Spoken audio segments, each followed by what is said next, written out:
What?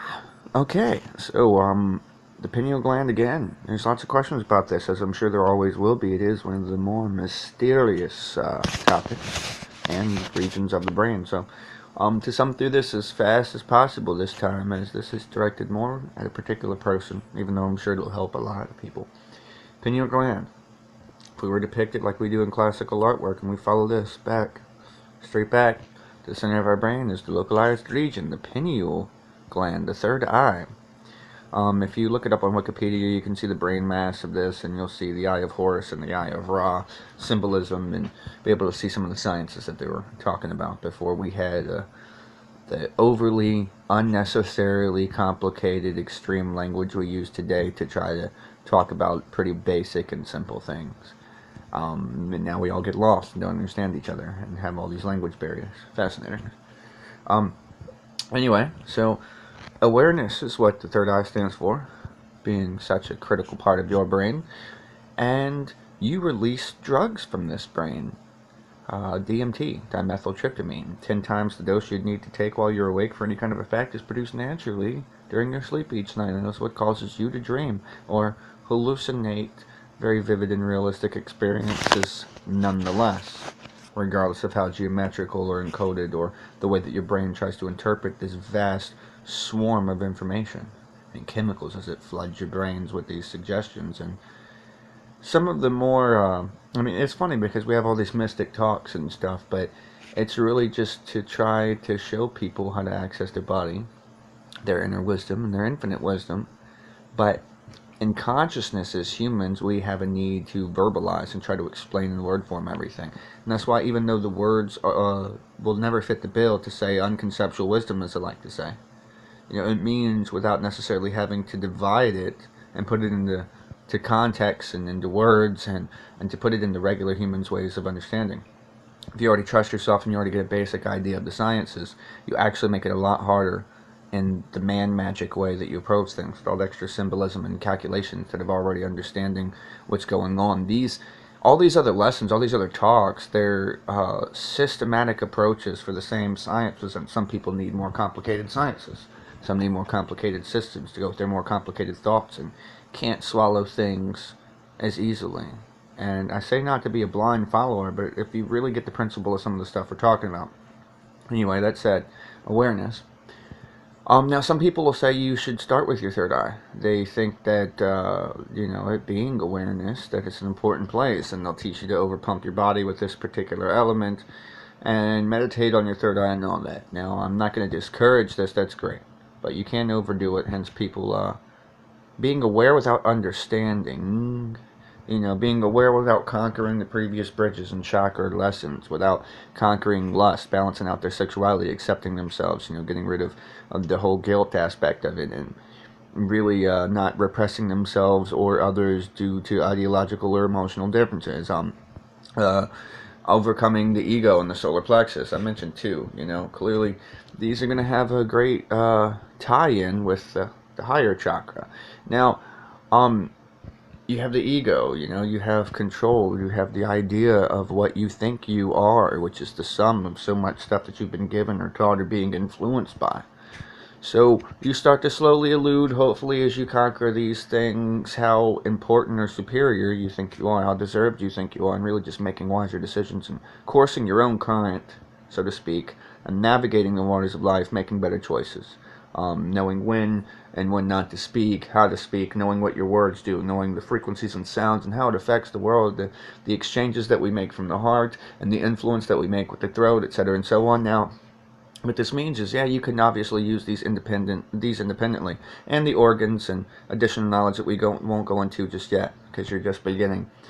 But that doesn't mean that they can't be more powerful if flowed properly. The Kundalini serpent or snake arising, as they metaphorically say, represented by Caduceus in the medical company, or I might have used the wrong name for that, depending on whether it's a single or twin serpents rising up Moses' staff of healing, with the angel wings on the side that you see in a lot of medicinal practices. It represents rising the energy, rising the information up and along, up and down your sushumna, your spinal column, transmitting information and synapses to your brain, telling your body what to do, etc., and so on. So, of course, you can activate all those independently Of course, all of those do their own little thing. But there's dimensional constructs to this stuff that's harder to go into. And clearly, it's going to flow more freely without blockages, overcoming each one of those things, constantly putting yourself into check and analysis, looking back at your own body language, your laughter, how you behave, how you think, how you are, and realizing that the person that you are, that you accept as a whole, yeah, that's one image of it, but at the same time, you're being influenced by your subconscious, by so many internal wars, by so many internal emotions, and by so much external influence and stimuli, color, sound, everything. And it's changing you to a slight degree, so constantly being aware of yourself is also a good way to go.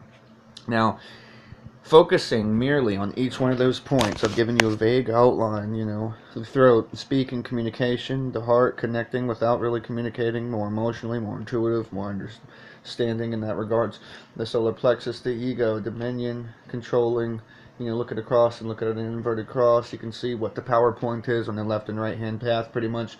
You can look down to the sacral at sexuality and the root at survival again. So it's a good idea to have a base concept of all these things. And focus, attention is power. They say, people want to argue that names are power and giving power to demons and gods or whatever, and saying who shall not be named, and get into all those mythologies. But the real truth is, once you get a core concept, an idea, a feeling, a understanding of something, I could call a spirit Doodly Bob, and Doodly Bob would have to respond to that, and people may like or dislike that, but it's really just giving it a reference point that your mind can systematically link to it, access it, and do something with it.